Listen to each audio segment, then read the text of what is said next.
سبحانك لا علم لنا إلا ما علمتنا إنك أنت العليم الحكيم اللهم أنت ولينا في الدنيا والآخرة اللهم أعنا على ذكرك وشكرك وحسن عبادتك. Tama-tamanya, marilah pada pagi yang mulia ini,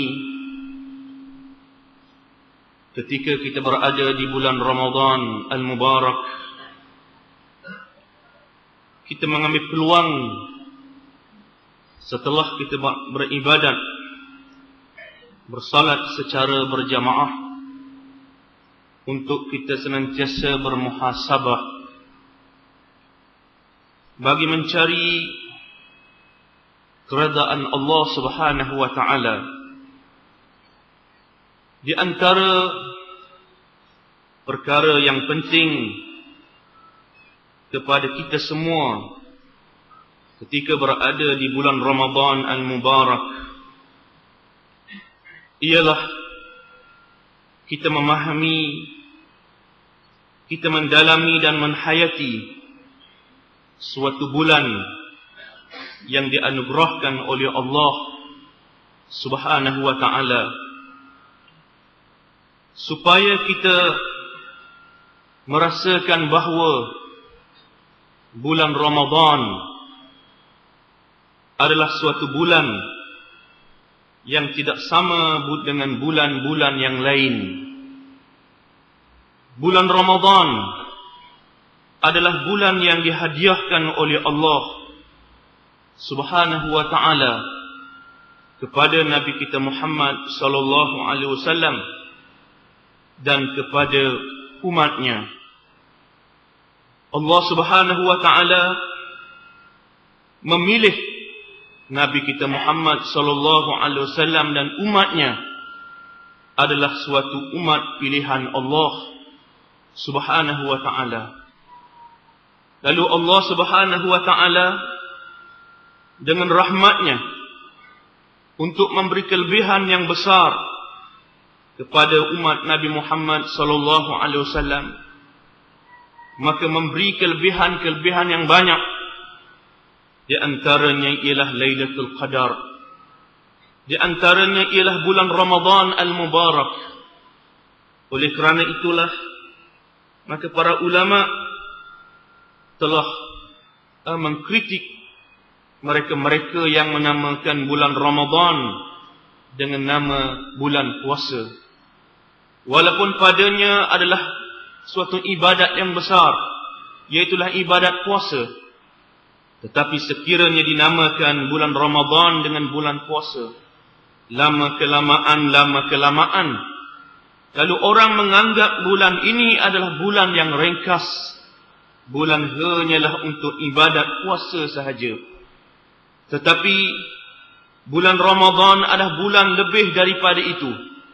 Bukan sahaja ibadat puasa mesti dilakukan di bulan Ramadan, bahkan segala amal yang baik.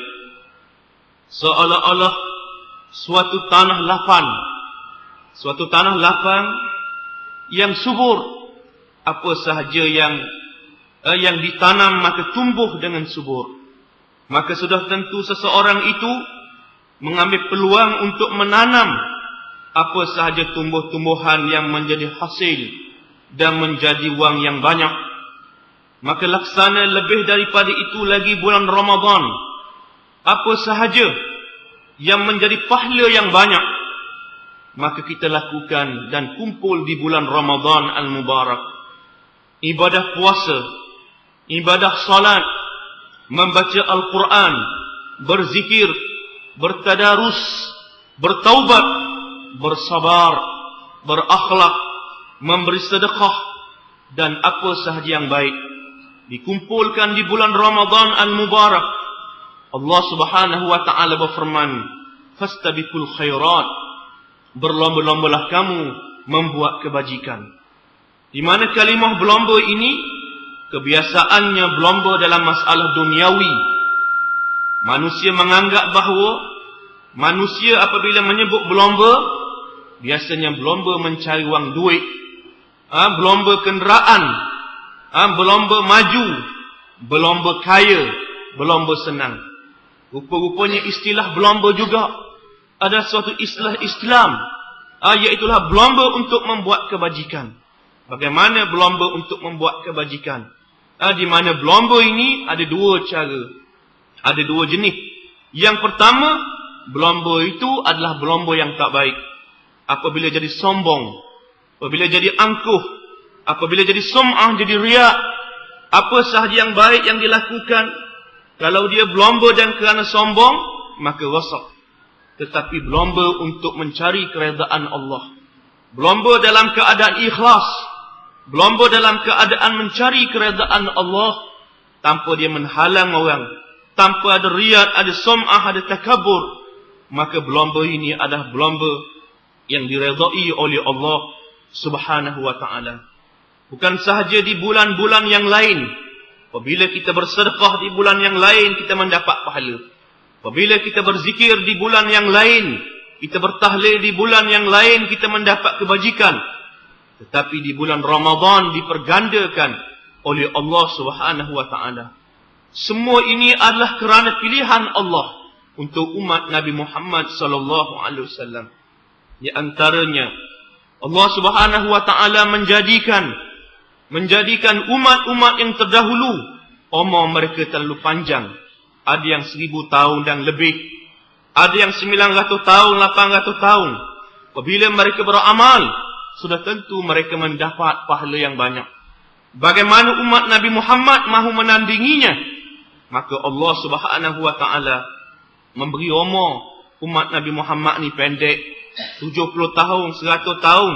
Itu pun dah mepeh. Ada erak dah. Ada penyakit dan banyak penyakit. Terlantar di hospital dan seumpamanya.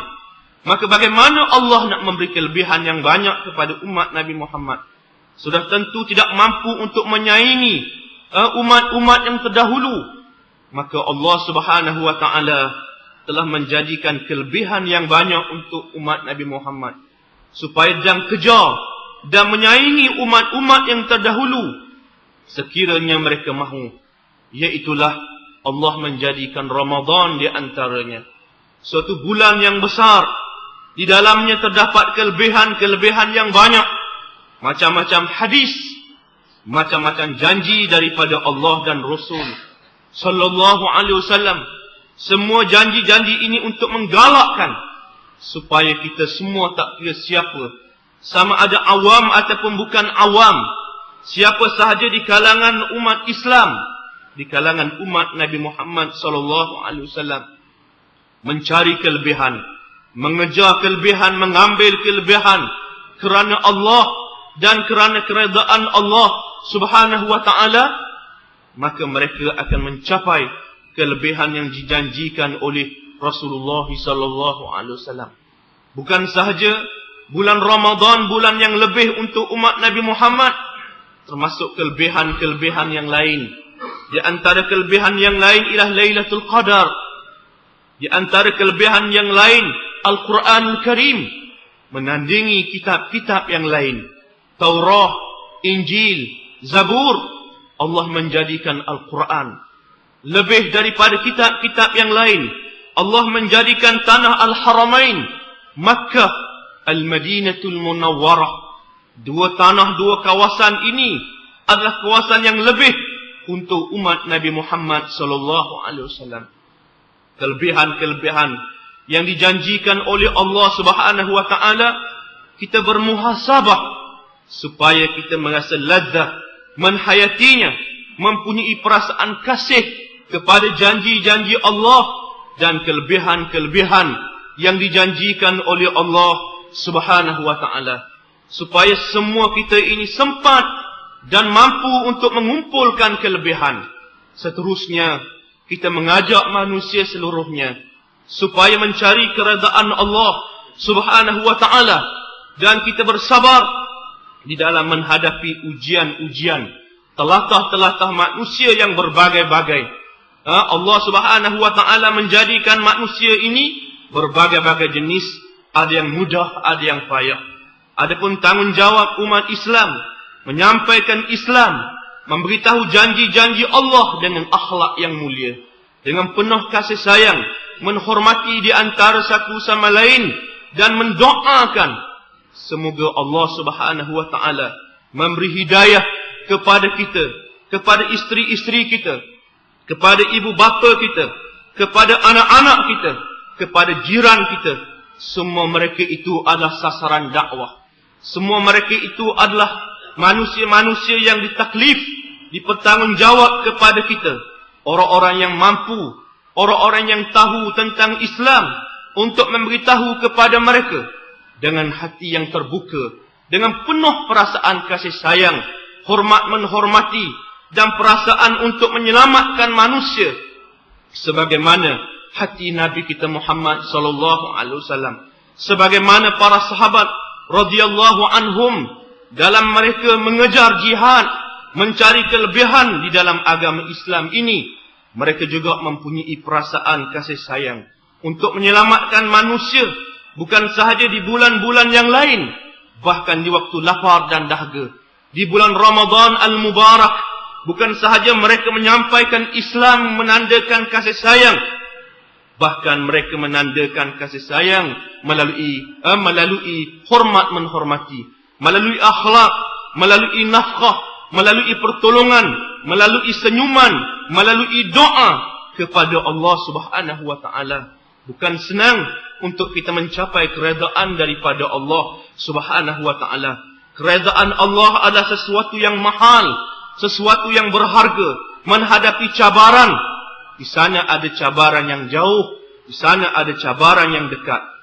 Di sana ada cabaran yang kita boleh nampak, di sana ada cabaran yang kita tak boleh nampak. Di sana ada cabaran yang terlalu bahaya. Di sana ada cabaran yang ada di dalam hati kita, di dalam diri kita sendiri, di dalam diri manusia, di dalam diri anak-anak kita, di dalam diri isteri kita, jiran kita. Semua ini adalah cabaran di dalam menghadapi perjuangan Islam. Allah Subhanahu wa taala menjanjikan kelebihan yang besar di bulan Ramadan al-Mubarak.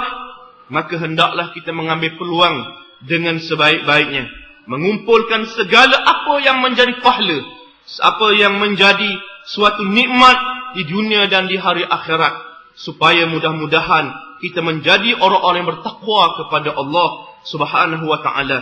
Ya ayyuhalladzina amanu kutiba alaikumus shiyam kama kutiba alal ladzina min qablikum la'allakum tattaqun. Wahai orang-orang yang beriman, diwajibkan kepada kamu berpuasa sebagaimana orang-orang yang terdahulu, orang-orang Yahudi yang terdahulu, orang-orang Kristian yang terdahulu, yang dibawa oleh Nabi Musa, Nabi Isa alaihissalam.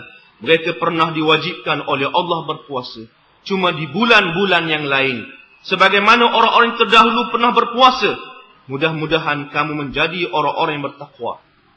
Hasil daripada ibadah puasa itu, menjadi seseorang itu bertakwa kepada Allah Subhanahu wa taala. Di mana Allah Subhanahu wa taala menjadikan natijah daripada ibadah puasa melahirkan takwa. Di mana bukan mudah kadang-kala apabila kita berpuasa tetapi tidak memberi kesan yang baik, tidak memberi kesan takwa di dalam diri kita. Oleh kerana itulah perlu pada setiap tahun senantiasa kita bermuhasabah, mencari kelebihan ini. Bukan sahaja kita mendapat pahala daripada ibadah puasa, bahkan mendidik kita menjadi takwa apabila seseorang itu berpuasa dengan ikhlas, dengan cara yang sebenar, melakukan ibadah-ibadah yang sunat, dicampur dengan perasaan kasih sayang, dicampur dengan rahmat, dicampur dengan puasa yang sebenar-benarnya, iaitulah melatih diri dan tidak sombong dan angkuh dalam keadaan berbuka dengan buka sunnah, berpuasa dengan puasa sunnah, berbuka dengan berbuka sebagaimana yang dikehendaki oleh Allah, supaya kita merasai bagaimana orang-orang miskin lapar, bagaimana orang-orang yang susah-susah. Maka apabila kita berpuasa dengan demikian, dengan penuh rasa hormat menghormati, dengan penuh rasa tanggungjawab menghayati ibadah puasa, dan menghayati perasaan bagaimana orang-orang fakir, orang-orang miskin susah, maka lama-kelamaan mendidik manusia menjadi manusia yang baik, Bukan sahaja puasa, bahkan melatih menjadi manusia yang baik, berakhlak, berkasih sayang di dalam perjuangan untuk menegakkan agama Allah Subhanahu wa taala. Maka dengan amalan-amalan ini, maka menyebabkan seseorang itu diberi oleh Allah Subhanahu wa taala sifat takwa yang sangat berharga. Mudah-mudahan kita semua muslimin muslimat mendapat takwa daripada ibadah puasa dan ibadah-ibadah yang lain di bulan Ramadan al-Mubarak pada kali ini. Sekadar itulah sahaja